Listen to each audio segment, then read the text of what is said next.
So the next session, I recommend you begin by standing 8 feet back from your 3 cylinders. Now all we've done now is line drawing, the contour lines. And observe your drawing. When you've done that, sit in your drawing position, making sure that you're sitting between the subject matter and the easel. And spend time just looking. If anything appears off, it probably is. And you need to go back to measuring. Measure the shortest cylinder first, the way you did the beginning. Then the tallest one in comparison and to the same angles. Then you go to the third mid-size cylinder. Measure from the shortest first, the tallest, and then also from this angle and this one and the back. When all measuring is accurately established, you're ready to begin mapping out the placement for the values of the 3 cylinders. The cylinders overlap each other, as do their shadows, and those shadows merge into one another. This is a slow, methodical process that should take more than one drawing session. So listen to music and enjoy the mental relaxation. I started with the shortest cylinder, and I mapped out the cylinders in the order that I drew them. Then I focused a falling fabric from the corners of the drawing. Make your mapping marks very light. Remember, you're only using the first 5 values anyway, but don't make any dark marks. It's harder to remove. Next session, recheck your studio setup, your sight size measuring with a straight elbow to reduce any distortions. This is the stage where you want to make any more corrections before you start adding the value on the cylinders. The elements of art that apply to this drawing are line, shape, space, both the positive shape, space, and the negative space, and value.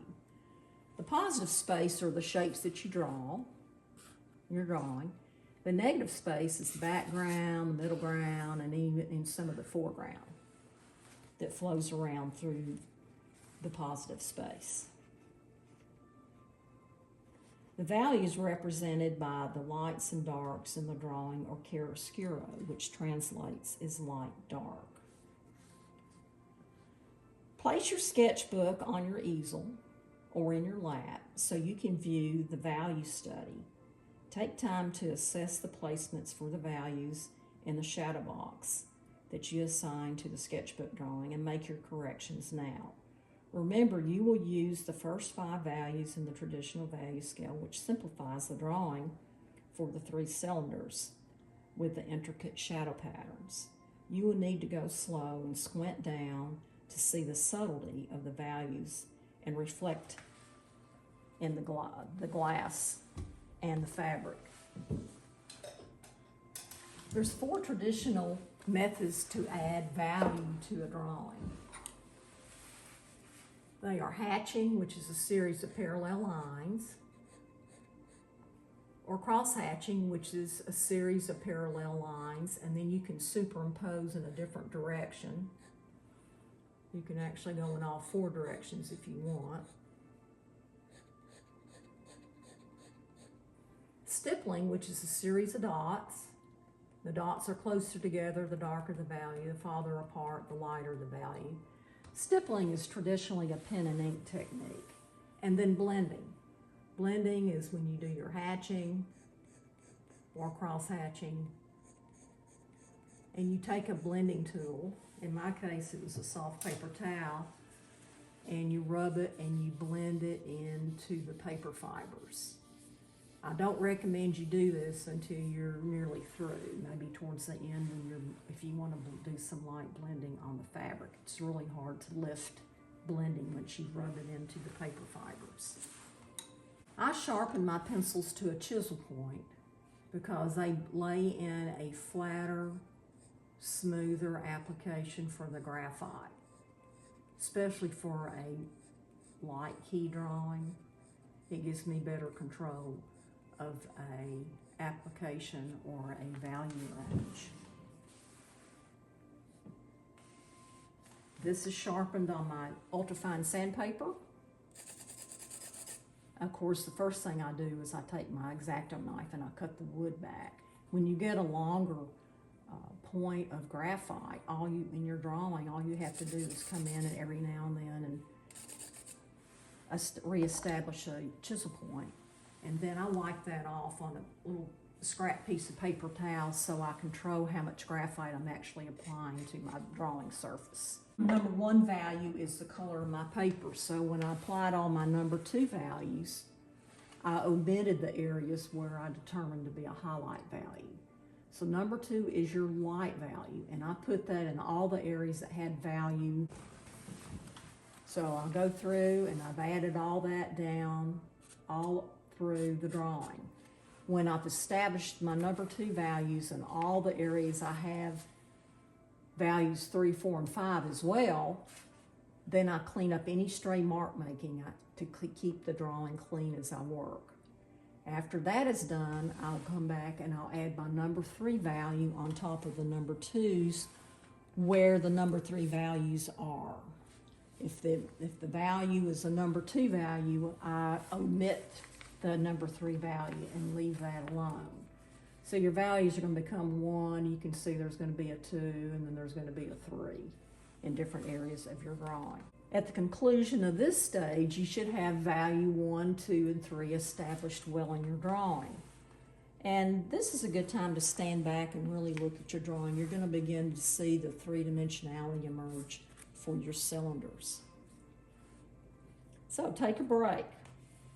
Next drawing session, you're ready to add your 4 values. You're going to do the same thing. You can look at your sketchbook plan, but you're going to spend a lot of time looking at your still life drawing and come back and add the number 4 values where you see a number 4 value in that drawing. I always began with the first cylinder I drew, and I worked from left to right. And then I would come in and work on the fabric. Some days I just worked on cylinders, some days I just worked on fabric. Some days, as I got towards the end and was finishing, I worked on all the cylinders and the fabric the same day. Once you finish your mid-tone value 4, you're ready to add your mid-tone value 5, which is to be your darkest value. So you want to review your sketchbook plan, and you want to spend a lot of time looking at your still life objects. I recommend that you stand back 8 feet between adding the 4th and 5th value, between the 4th and 5th. And when you come in each day and you start drawing during another session, spend time just looking at your drawing.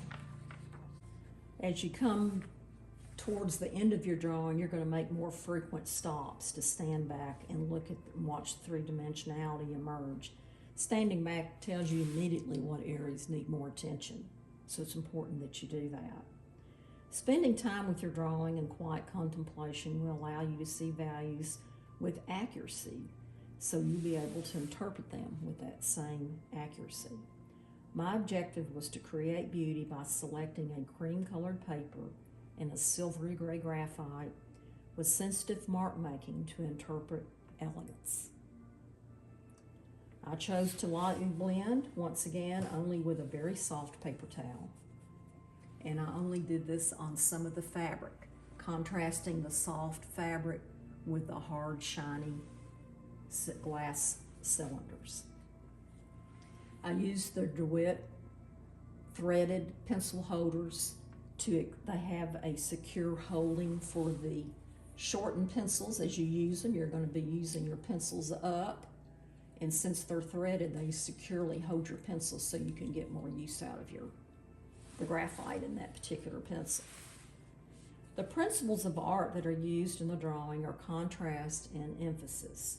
Contrast indicates the difference between the elements of art. For example, in this drawing, the lines and the shapes, there's straight lines, there's curved lines, and they make straight shapes and curved shapes. The light values contrast with the darker values. Emphasis was created by the placement of lines, shapes, space, and values that created and brought attention to an illusion of three-dimensionality for this still life. Review my video on drawing media materials for information on a variety of media, erasers, blenders, measuring devices, and papers. I hope you found this information useful for drawing shiny geometric cylinders contrasting organic soft folds in a high key or light scheme drawing. This channel encourages people to be the change they want to see in the world by creating beauty and sharing that beauty with the world. So until our next workout at the lab, remember, be the light, be the angel, and bring peace on earth. And may God bless you and keep you safe.